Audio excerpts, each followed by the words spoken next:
நபியவர்கள் நவீன்ற சிறிய ஹதீஸ்கள் தொகுப்பில் எளிய முறையில் மனனம் செய்வதற்காக குறைவான வார்த்தைகளை கொண்ட ஹதீஸ்களை தினமும் 2 ஹதீஸ்கள் என்ற அடிப்படையில் தொகுத்துள்ளேன். கேட்டு மகிழுங்கள். நபியவர்கள் நவீன்ற சிறிய ஹதீஸ்களில் ஹதீஸ் எண் மன் அத்வாஅனி தஹலல் ஜன்னா, பொருள் எனக்கு கட்டுப்பட்டவர் சுவனம் நுழைவார். ஆதாரம் நூல் புகாரி 7280.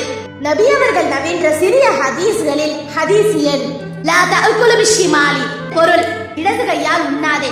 ஆதாரம் நூல் முஸ்லிம் 5383. நபியவர்கள் நவீன்ற சிறிய ஹதீஸ்களில் ஹதீஸ் எண் இதன் தஅல அஹதகும் ஃபல்யப்தஅ பில் யும்னா வ இதா ஹலஅ ஃபல்யப்தஅ பிஷ்ஷிமாலி, பொருள் உங்களில் ஒருவர் காலணி அணியும் போது முதலில் வலக்காலில் அணியட்டும், அதை கலற்றும் போது முதலில் இடக்காலில் இருந்து கலற்றவும். ஆதாரம் நூல் முஸ்லிம் 5616.